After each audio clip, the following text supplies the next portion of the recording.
to North of 60. This is really part 2 of my conversation with Chris Greider. Chris is a pharmacist down at Mark's in the Akron area, and very honestly, we only touched just a few minutes of the drug interaction questions that I had for him. So I'd like to continue that conversation now. Thank you again, Chris, for being here. Absolutely. All right.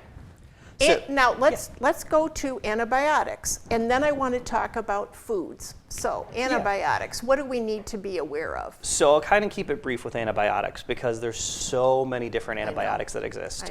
So I mean, there's basic ones that go far back as penicillin, which was the first one that was discovered, and they've made variations of that one. So with that being the case, one of the big things that I always tell people about antibiotics is it doesn't always come up. If it does irritate or bother your stomach when you take them. That's a big common thing that some people get a little bit of an upset stomach. Very much so. Taking it with food is always a good thing, but this is where it gets kind of into the realm of kind of breaking it down a little bit further. So, for example, one of the big ones is doxycycline or even like clindamycin. They're two commonly used oral antibiotics. They do come in different dosage forms. So clindamycin, for example, can be used topically for like acne, skin infections, and that sort of thing. So if you're using a topical version, these rules wouldn't really apply. It's a little bit different there. But the big things that I would say is dairy products. So milk, cheese, egg. Now, here's the thing. A lot of people don't realize this. The reason we don't want you to take those hand in hand with those particular antibiotics is that it actually binds up some of the medication that you may actually not be getting as much of the medicine as you would think. So I always warn people, because everybody's so different with their dairy intake. Where I practice right now, there's a lot of farmers and farmland that's down that way. So it's kind of funny because it's almost a 180 all the time. When I have this conversation with somebody, they say, I don't care for dairy products at all. And I said, that's great. This eliminates the issue there. But for some other people, they love dairy products. So the big general rule of thumb that we use is that you need to space them out by a couple hours. So we do recommend taking it with something solid, but at the same time, if you do want to have, say, your cup of milk for the day or anything like that, give it a couple hours. Either if you have the milk, wait a couple hours to take your antibiotic, or vice versa, because this gives the medication enough time to process through the stomach and get to where it needs to go that you're not going to run into that same issue of it binding it up at that point. Another big one is antacids. So a lot of people love to use Tums for an upset stomach, things like that. Be careful when you're using it with antibiotics because it can bind up some of the medications there. So once again, we want to space them out by a couple hours there just to be on the safe side. And then the last one I'll kind of touch on for this one is medications like amoxicillin, for example. For anybody that would be younger, if you're still using, say, birth control, it actually doesn't make your birth control work as well while you're on the antibiotics. So I always tell people, no kidding. Yeah, so be cautious because I don't want anything to, per se, happen that you don't wish to happen. But with that being the case, I always say, while you're on the antibiotic, they always say just use extra protection for anything that you may be doing, but it could reduce the effectiveness of the birth control, not of the antibiotic. Yes. So, what do you know? So that's always a possibility with that. So I would say just whenever it comes to that, we always try to include, there's always auxiliary stickers is what we call them. They're the extra stickers that you see on a bottle. Yes. They're never a bad thing to look at because we always want to be careful there. So. Chris, do you notice that most people don't read the inserts? I mean, I can see so many people in my life who get the medication, get it out of the bag, and just put it in the bathroom, and that's it, and not read any of the information that comes with it. So I always say the information that's presented, most people, like you said, if it's a medication you've been on for a while, some people are prone to just throwing those out. Take them with a grain of salt.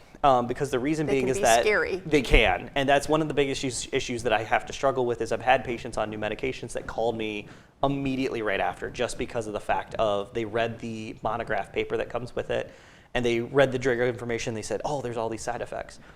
Legally speaking, a lot of the times, and this is even if you watch those commercials that we were talking about from before, is they include all of these additional side effects that seem crazy, where it says everything from diarrhea, upset stomach, to potential death, it'll even say. Terrifying. And you get that just because it's more of a legal battle. So a drug company, if they don't mention that something can occur and someone has that happen, it is a big lawsuit situation. So this is where the legal part of it comes in. So if you read those things and you get those, one of the things that I wish they would do on those monographs is there's information and resources that we use that actually give us a general percentage chance of things occurring. So it could be as low as less than 1%. It could say maybe 10 to 15%. It's nicer to know those, and that's why we kind of step in, because we know most of the time, a lot of your medications, we know what your highest risk side effects are going to be. It doesn't mean that everybody's going to experience the same thing, so we're always a little cautious there. Right. But I also say one of the big things about that is just take it with a grain of salt. If you do have a question about a side effect or anything like that, make sure you're asking your healthcare provider, so your physicians, your nurses, your pharmacists. Like, we are meant to help kind of narrow that down to, I guess, put your mind at ease to understand, like, the medication will do more for you than the likelihood of that occurring. You know, I noticed that when I watch TV and a drug ad comes on, and it's a great, you know, this is the perfect drug, and then at the last 60 seconds or less is side effects could include, and they go through the list, and many times I've thought, why in the heck would I ever want to take that drug? Because, you know, death is one of the potential side effects. Yes. So it is hard to weigh what information we're getting sometimes, and whether we do need to be worried or we don't need to be worried. We will experience it, we won't experience it. I like the idea of asking the pharmacist at the time even. Yeah, the big thing about that, those side effects that you see listed are literally from, if you ever look at like a drug trial. So they do post sometimes publicly a lot of these drug trials or head-to-head trials of medicines competing against each other to see like what's the superior one to help with any disease state that's out there. If one person happened to pass away, that's why they have to list that. So if one person out of 1 million people passed, they still have to list death as a possibility. No kidding. And it could be related to the medicine, or it could have just been from natural causes, but it still has to be mentioned. So. Okay. Oh, yep. Lord. All right. The foods that can cause problems. Let's start with alcohol, caffeine, and the big one is grapefruit. But let's start with alcohol and caffeine. Are there either any of those issues with drugs? So alcohol is a big one. So I always tell people the biggest one, for example, is Tylenol. So you never want to drink alcohol and take Tylenol. The reason being is that they're both processed in your liver. And the problem is if you're overloading your liver, your body's capable of a lot of amazing feats, because your liver is one of the few organs that's able of regenerating itself from damage because it's meant to do that. However, over time, if you keep berating it with the same thing, it's why chronic alcoholics can suffer from liver failure and like jaundice, for example. So they have yellowing of these eyes, yellowing of their skin. What's ultimately happening is the combination of the two, if you put those together, is going to hit your liver so hard that it actually might stop functioning correctly. So I always tell people, if you're using things like alcohol, just be careful. The hangover effect is common. So say if you went out for a binge night of drinking, you have a severe hangover the next morning, people normally throw in Tylenol. If it's been long enough, it's normally not as much of a concern because your body's processing alcohol throughout the day. The biggest issue, though, is your body can only process so much alcohol. So if you're out drinking and you take the Tylenol at that time, it's too much for your body to handle. How scary. Yeah. The other thing, too, and this is where it limits, like, sometimes what we can use for treatment purposes is NSAIDs, for example. NSAIDs with alcohol increases the risk of causing a stomach ulcer to occur because NSAIDs have that possibility, but alcohol actually removes some of that safety protection that your stomach normally has from the lining, that it actually would increase the chances of that occurring.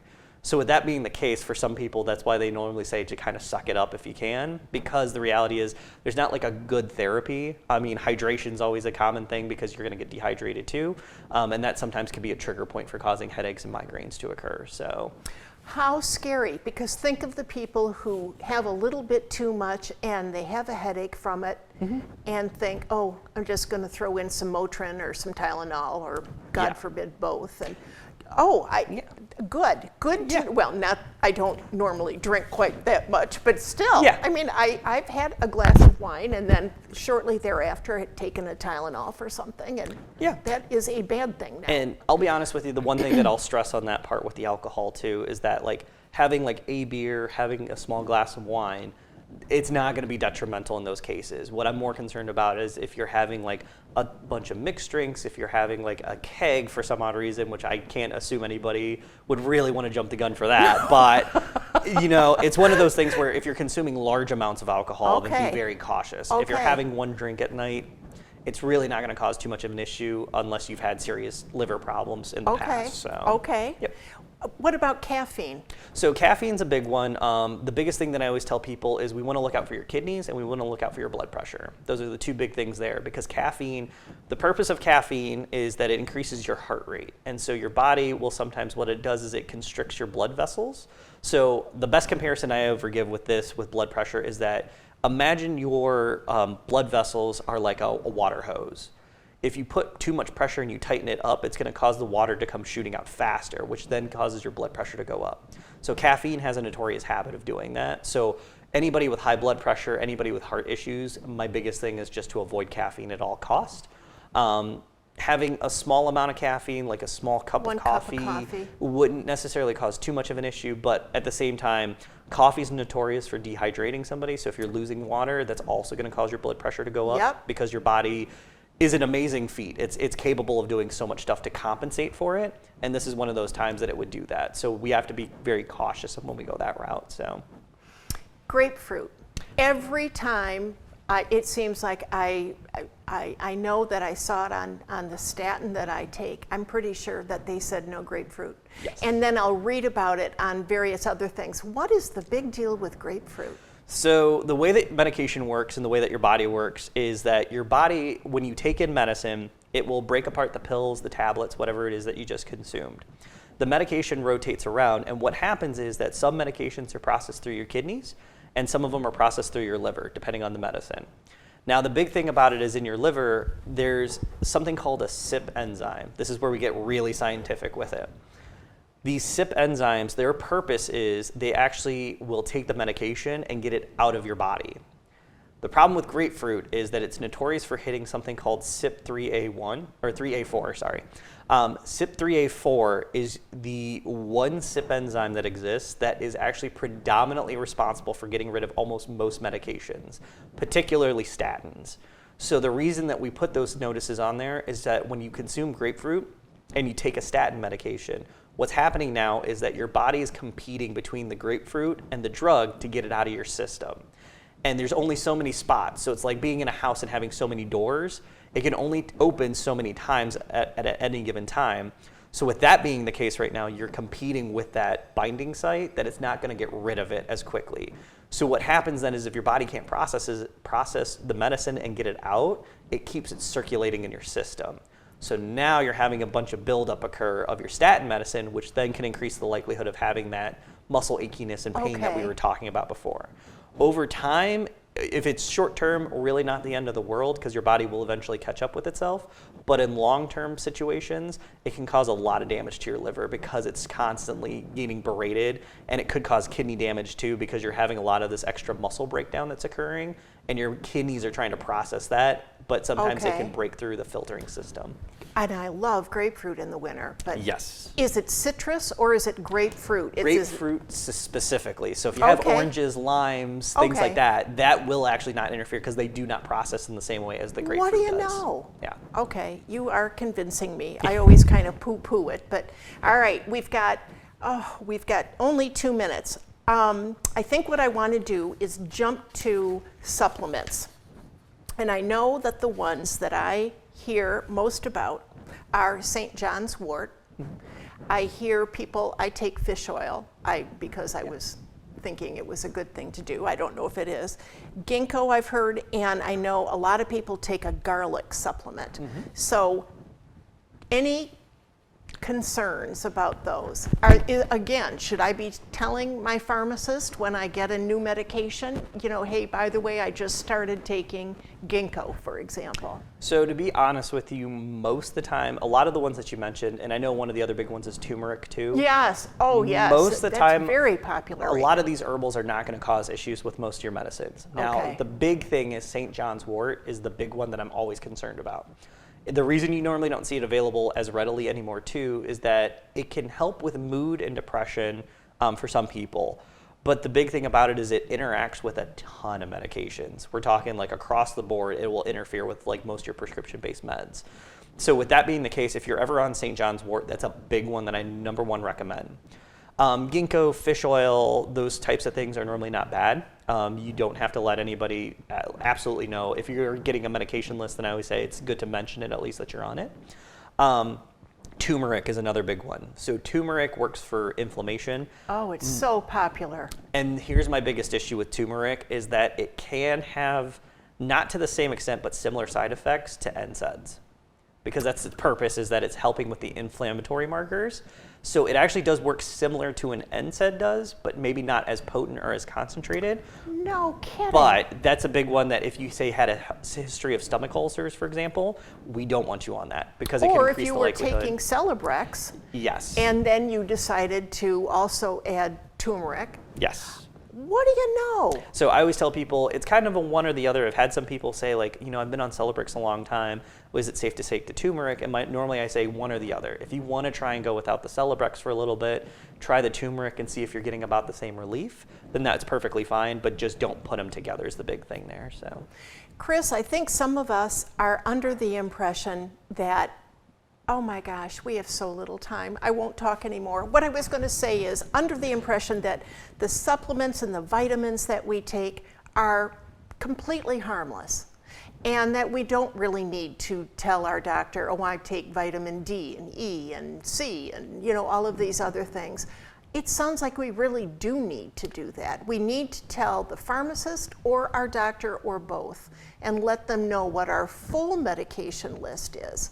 So my general rule of thumb is if you haven't done so, or if you're not able to and somebody else is able to help you with it, create a medication list. Include herbals, supplements, include all of your prescription-based medicines. Vitamins. Exactly. If you have that list with you, anytime that you get admitted to, say, like an emergency room, if an emergency was to occur and you're unable to speak for yourself, if you have that list on you, I'll be honest with you, one of the first places that a lot of people will look is they're looking for your identification.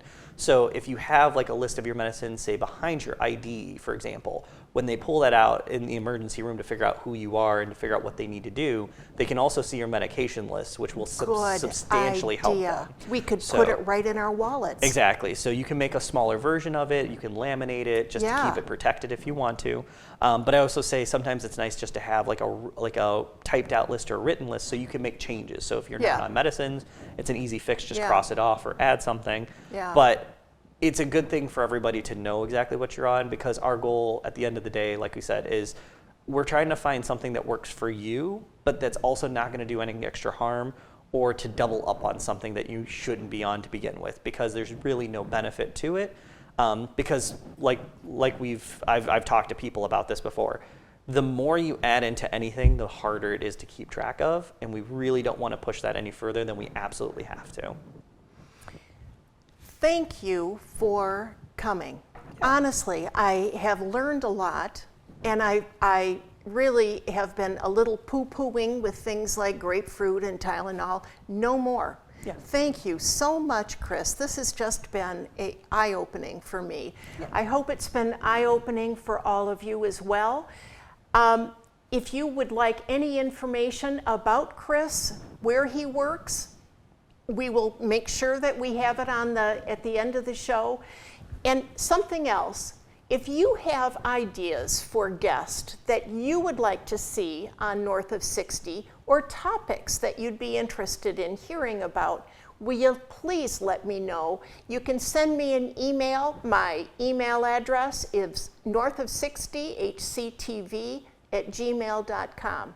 I look forward to hearing from you. Thank you for watching.